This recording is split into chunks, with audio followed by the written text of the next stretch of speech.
The circular ruins. And if he left off dreaming about you? Through the Looking Glass, Chapter 6. No one saw him disembark in the unanimous night. No one saw the bamboo canoe sinking into the sacred mud.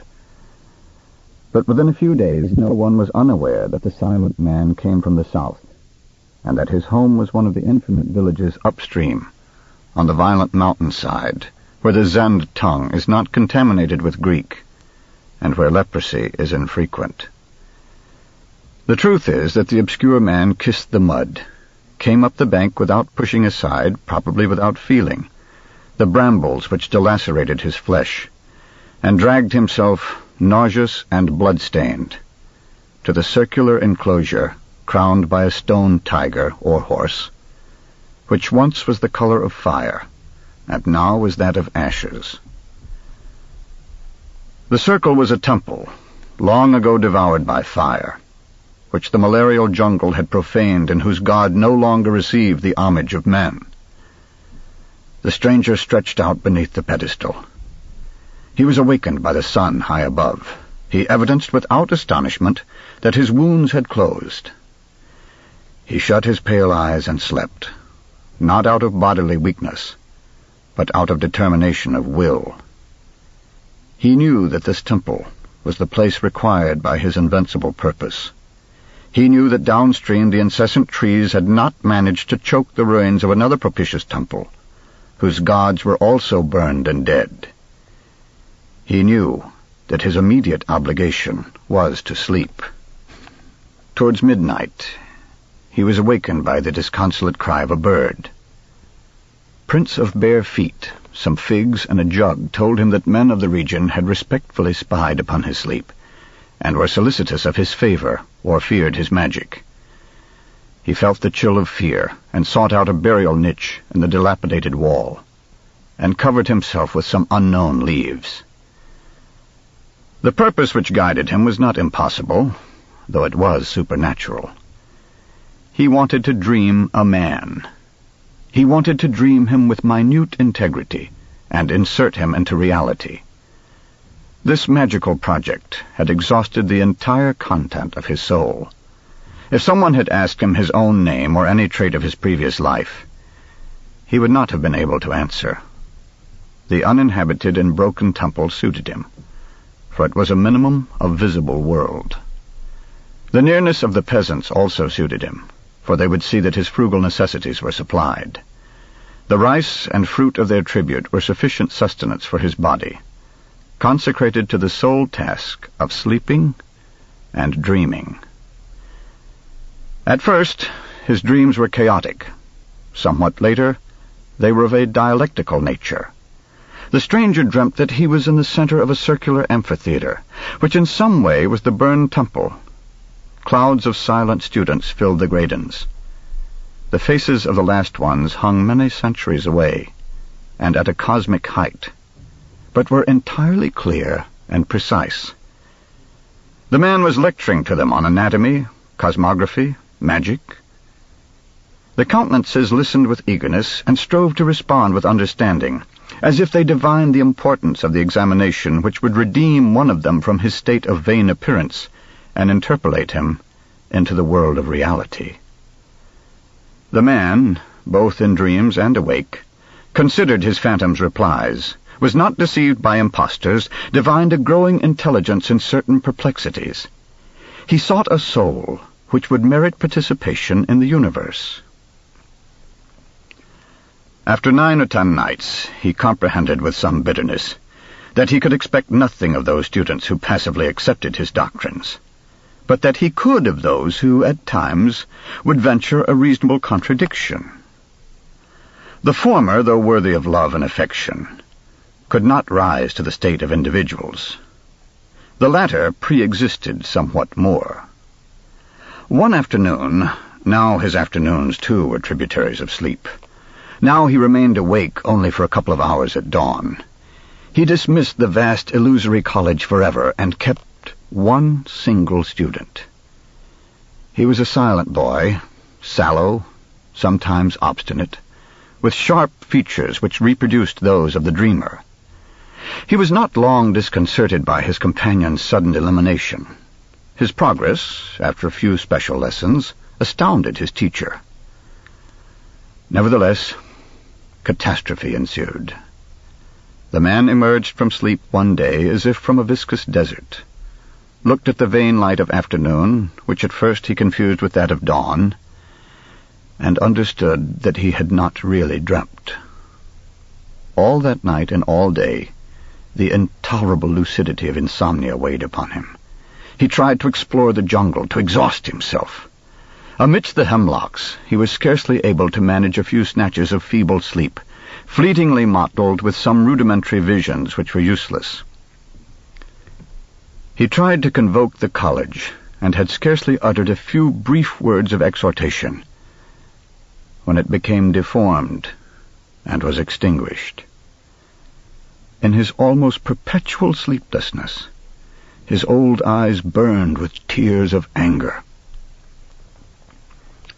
He comprehended that the effort to mold the incoherent and vertiginous matter dreams are made of was the most arduous task a man could undertake, though he might penetrate all the enigmas of the upper and lower orders. Much more arduous than weaving a rope of sand or coining the faceless wind.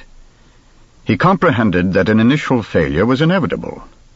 He swore he would forget the enormous hallucination which had misled him at first, and he sought another method.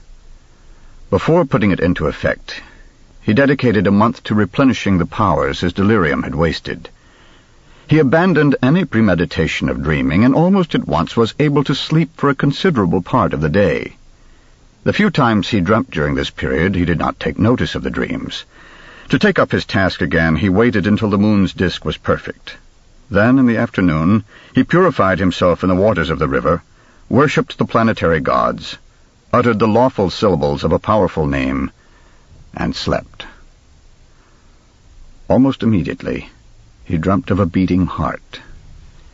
He dreamt it as active, warm, secret, the size of a closed fist, of garnet color in the penumbra of a human body, and yet without face or sex. With minute love he dreamt it, for 14 lucid nights. Each night he perceived it with greater clarity. He did not touch it, but limited himself to witnessing it, observing it, perhaps correcting it with his eyes.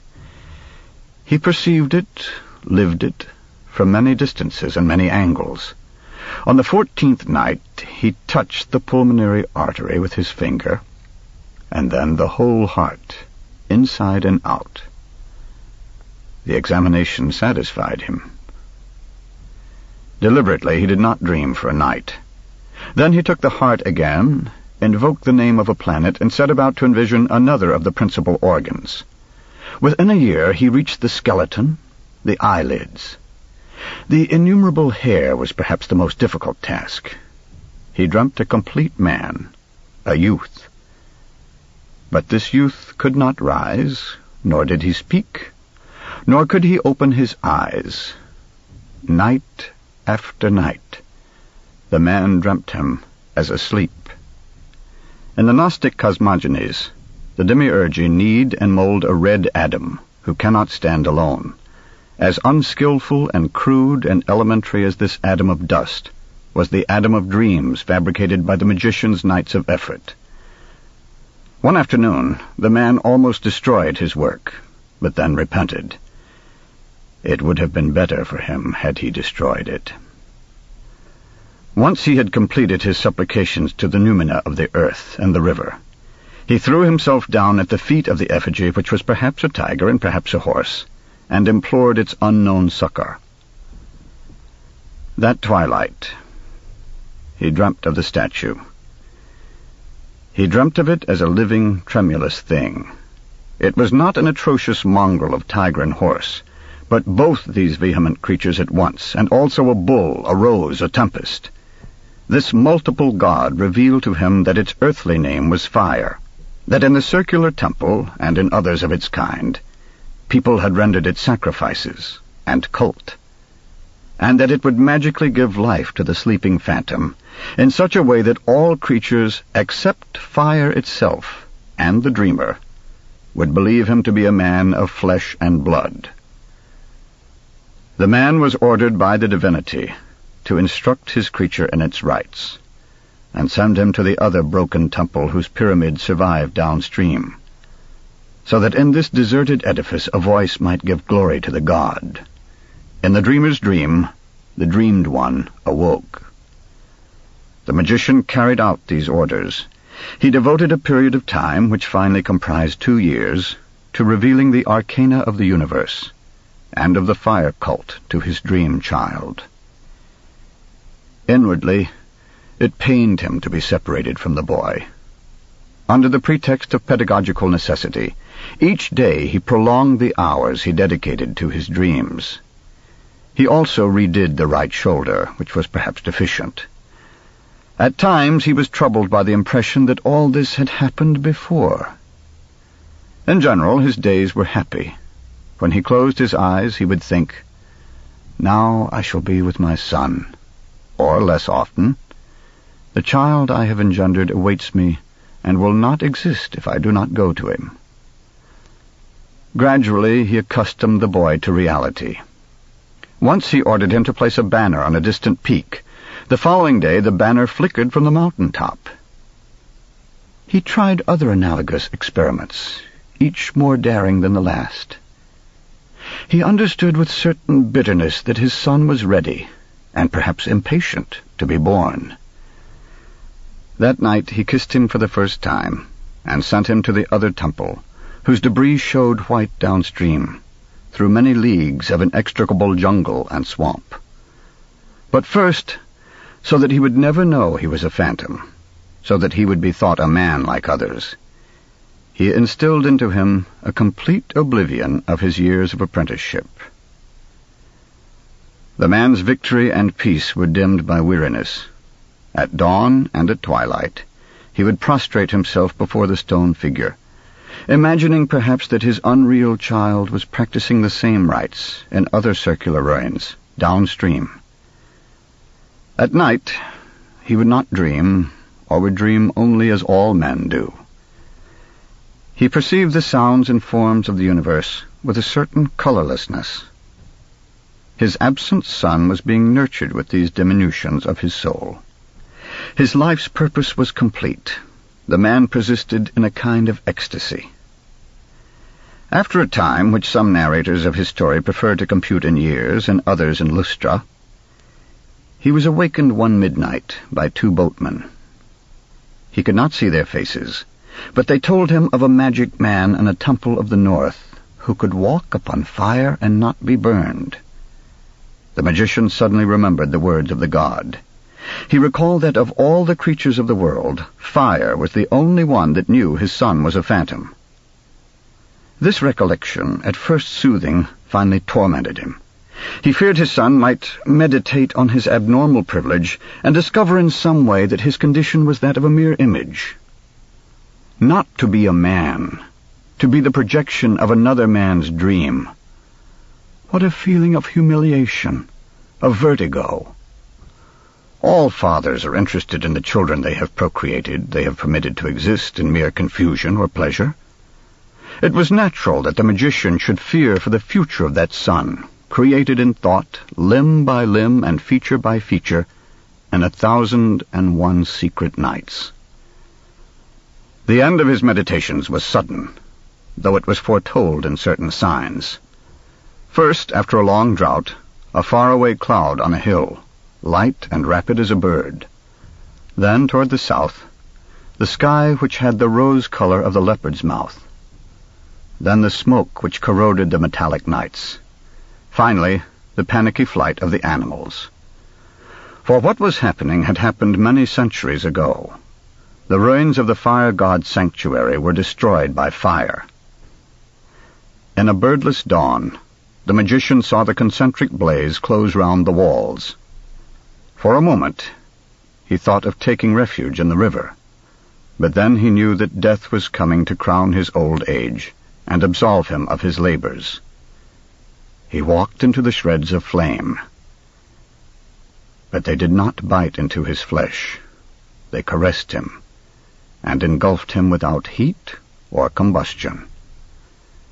With relief, with humiliation, with terror, he understood that he too was a mere appearance, dreamt by another.